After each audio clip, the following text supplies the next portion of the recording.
Alright, guys, so I just got done with my workout, and in case I'm a little sweaty and all that, but I don't think it should matter. I don't think Ben Bird is watching, and he kind of likes that. We all know who Ben Bird is. He's the lovable.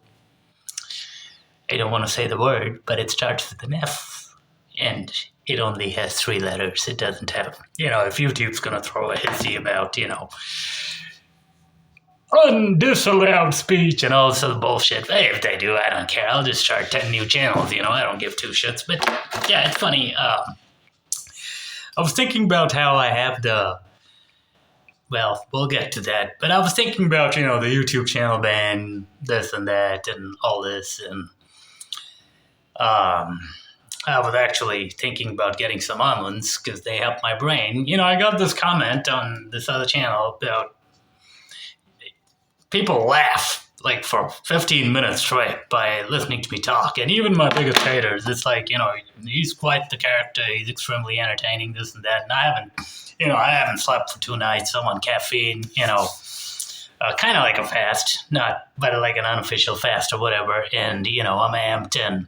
But that's always been me, naturally, standing out there on the road doing absolutely nothing. It doesn't matter that I got long hair or short hair or I'm dressed a certain way. I mean, I always attract this disproportionate amount of attention. And I remember Donald Trump saying this in one of his podcasts. And I'm sure anybody that's, on a podcast, comedian, whatever, they've gone through the same damn thing. You're just standing out there and not just because you're different, but because if you're white. But I don't even have my glasses. But anyway, so I'm doing my workout, going up and down the stairs. The lovely maid comes down. She puts out the trash and looks at me. And, of course, she's got to talk. She's got to say something. And, where's the guy that takes the trash? I'm like, well, it's just like every day. He's going up first, and then he's going down. Okay, whatever. And then I was about to ask her, do I have your permission to proceed? And she wouldn't understand the joke. So I guess when she puts it out sometimes, she's kind of ditzy, one of these diva types, and it kind of falls over. And once it almost fell over on my foot, I'm like, is it a blessing or, a trashy blessing? Anyway, no pun intended. Or maybe there's a bit of fun there. I'm not going to get into that. We're going to get banned here too. But, and it didn't fall over this time, but I was going to ask her. But then she, women, you got to make these stupid jokes, and they hee, and that's how I get them all. It's easy peasy, but half of the time they don't understand those jokes, and you make the joke, and they're like, huh? And I'm like, then you got to explain a joke that is so stupid, a 5-year-old should be able to understand it. And funnily enough, 5-year-olds do understand it. They're in splits, man. I mean, I love little kids. And they're literally in splits of my jokes. And these adult females, I got to explain the jokes to them. And then she's like, oh, I didn't understand, And I'm like, God dang, that just takes away the fun of the fucking joke, because you got to explain it 10 times over. Like, Anyways, I didn't ask her. And so I'm going up and down, and I think, this is following a familiar pattern.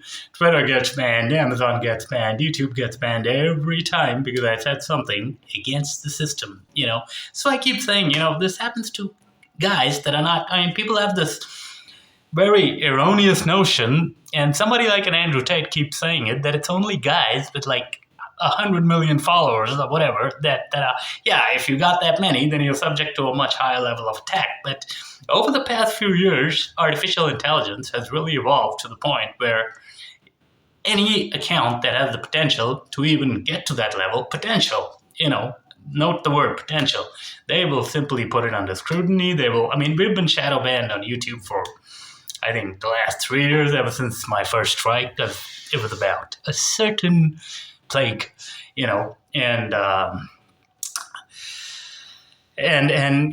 that just happens. And every time that happens, your popularity increases, something happens, equal and opposing forces. Like, again, Andrew Tate, he keeps talking about this. And I've always known this. Everything this guy says, it's like a brother from another mother.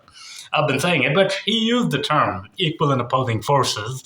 And he's right. I use the term yin and yang. But he used this term. And so if there's a lot of negative pushback against you, and Emerson, in his law of compensation, said this the best. You get those returns with compound interest. So a lot of negative pushback, you get a lot of positive in some way, plus compound interest. So it's actually a good thing. That's why I keep laughing when people, all these trolls liberals and trolls, they keep reporting me, keep attacking me. I'm like, yeah, good. It just builds me, man. This is what my latest book, Profit Troll. It teaches you how to make money off of these people. But anyway, so I'm going up and down the stairs and I'm like, I got the mid-ass top. Okay, well, mid-ass touch. That didn't sound too good. Right? This is what I was thinking about. Like the mid-ass touch. That didn't sound too good. And while I was thinking that, this lady downstairs, we weren't talking or something, but I was like, she might sue me for sexual harassment, And anyway, the Midas touch or Midas touch, I still don't know how to pronounce it, but everything I touch turns to gold, and even if it's gold dust, I turn it back into gold. That's what my trolls and my haters and all these people, they hate about me. They can't keep me down, a lot of people, on my email list, I haven't managed to completely delete all the trolls. Some are still there, and they were very happy. He's got banned, blah, blah, blah, this and that. And all right, these goddamn messages, man, it pisses me off. I'm on airplane mode, but I keep coming back. It's funny. But it's funny, the reason I bring this up is because liberals and a certain somebody, I'm not going to talk about it, everybody hates my girls. Everybody hates. She sleeps with the maid. She sleeps with them. Their only response, I hope you get locked up for rape. Or, she's going to sue you for sexual harassment. I'm going to be flat out honest here, and I'm going to be very serious here. No women. I've been with over 420 women in my whole life, and that's not because I keep body counts. That's just GAY. I mean, logically, I'm just breaking it down my entire adult life and then multiplying it by the number of months.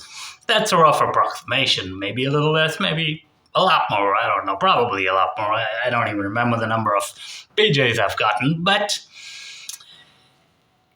not one single one of them, if you walked up to them, even if I don't get along with them anymore, which most of them I'm still in touch with, even the married ones, but even if not one single one of them would say it was non-consensual. Not one single one.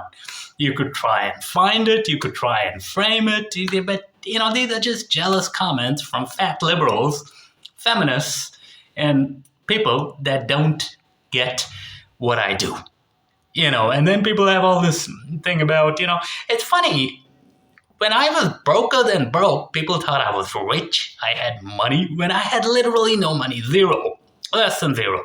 And I had all these supposedly high-value girls chasing me. And if you've been seeing what I've been writing on Twitter and stuff, man, if a woman's into you, she's going to report to you naturally, without you even saying anything. Carol, that girl I talked about so much, she used to be like, I used to be her English teacher, and she used to be like, oh, I'll be late for class today. And remember, in China, it's fucked up. Like in China, the ESL industry is basically a dancing monkey gig, and so if the student pays, they'll basically tell you how to teach. Which is why I never really did that, but, only if they paid me well. But even then I told them, you gotta listen to the instructor, or I'm not gonna do it. And, then, a lot of them did, the ones that were truly interested in learning English. And I still remember she was sending me these texts, and I didn't even look at the phone. Because, with her, it was just, student-teacher relationship. I had no clue she was actually interested in me, or maybe I did. I don't know. Maybe I didn't care. I was sort of interested, but I didn't really think about it. And then after the class, I just disappeared because they had this thing of eating lunch together and all that. And I'm the kind of person that, I don't really do all that.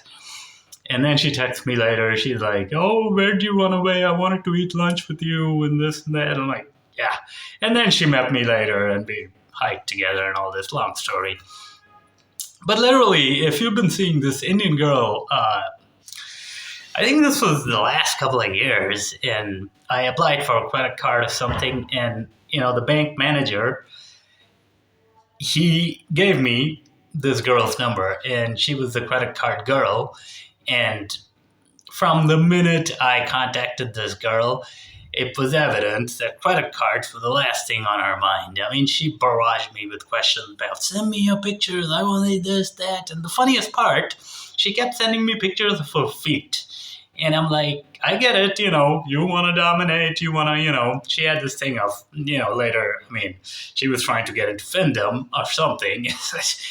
And I'm like, honey, you're talking to the my other business is BDSM related and fetish related and all this. And so I'm like, honey, you're preaching to the choir. But I kind of played along with her. You know what I keep saying on Twitter, right? Even the feminists, they're so fucking easy to get, man. Just say, oh yeah, I agree, women are superior. Oh, anything it takes, man. Women don't care what you say. They care how you make them feel. And so we did that. Then she teaches me how to say a certain word in Hindi, which I already knew, but I just played along. I'm like, yeah, okay, thank you for teaching me. And one thing led to the other. And then, of course, no credit cards. She wasn't interested in that. And then she starts addressing me out of the blue as sir. The Indian equivalent of sir, like a polite way to do it. And I'm like, honey, I thought you wanted to dominate me. And no, sir, I mean, yeah, I do, but, she wouldn't give me a straight answer. Women never do. And then suddenly, one Sunday, she texts me saying, hi, and I'm like, hi, and did you get my card? And it was like, she was like, didn't reply, as usual. And she's like, मैंने बर्तन धो दिए, मैंने काम कर दिया घर का सारा. I mean, I'm speaking in Hindi, which is what she's an Indian girl. Nandi, I like to call her a dandy, whatever, probably a 5 or 6, I don't know, body-wise, probably an 8, I don't know, I don't really care, but in English, basically what she said, I've done the dishes, I've done the laundry, I've done the cooking, and it's like she was reporting to me, and just like Carol, and at that point, with Carol, at least, I was teaching her English, so it made some sense. But with her, it was like, wait a minute, we don't even live together. We barely, at that point, I hadn't even met her. But that's what I keep saying. Why? Women are very smart. They can feel it, And so if she really likes you, she's going to, she's going to do everything. And this ties into my point. None of those girls in their wildest dreams would ever say that I forced them into anything, But liberals and feminists love to attack me anyway. Oh, they'll get you for rape. He's a rapist. You know why? Because I said marital rape is an oxymoron. And if you think about it, it kind of is. I mean, it's debatable. We can debate it. But these days, when I have these lawyers, like this feminist lawyer that I keep calling out, now I'm sure of one of these days she's going to see this video, or maybe she won't see this, but she'll see a Twitter post or something. She's going to start jumping up and down, And I got this to say, man, and I think I said it somewhere. I could out-argue any lawyer on the fucking planet, man. Put me in a debate room, and it's not even about, when I think at the age of 25, I was contemplating getting an advanced degree. Then I never did. There was a debate during the interview process, and everybody was just yelling at the top of their voice. And I'm like, is this the way to have a debate? And so I just stayed silent. I said one sentence. That's all, one sentence. You know what? That one sentence was what the interviewer noticed the most. Not all the yelling, that one sentence. In Hindi, you have this saying, 100 goldsmiths, one ironmonger. And I guess that applies to me. I just say one thing and the whole fucking, I get banned, I get sales, I make money, whatever the hell it is. Like it becomes national news, even though it isn't. But, that's what it feels. He said that, how dare he say that, And to me, it's just natural. I just, and...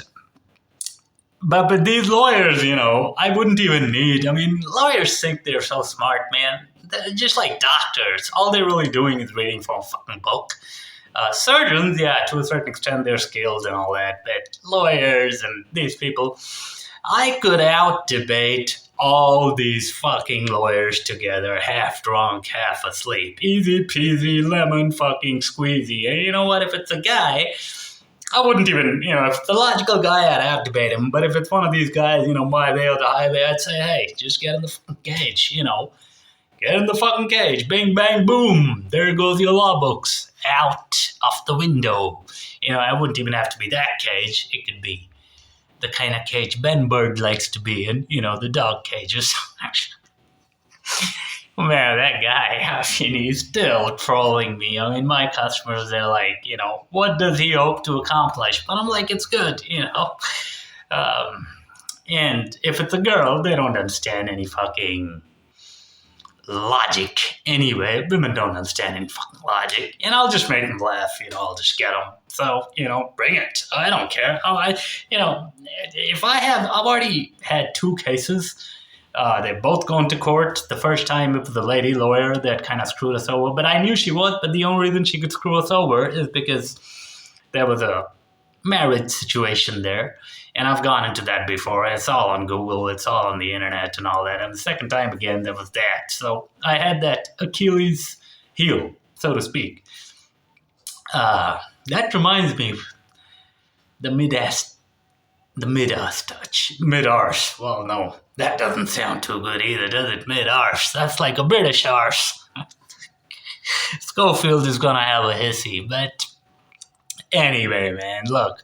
Liberals, feminists, anybody, I don't give 2 shits no more, man. You want to sue me? I keep getting these threats. I have gotten so many. I get death threats. And simply for putting out videos on 4B, which it's my freedom of speech, I have this to say to these people very politely. Please do it. I would love to debate you in a court of law, And you know what? Bing, bang, boom. I'll say one little thing, and you will be flabbergasted. No contesto, no contest even. And these are the random thoughts for now. Later.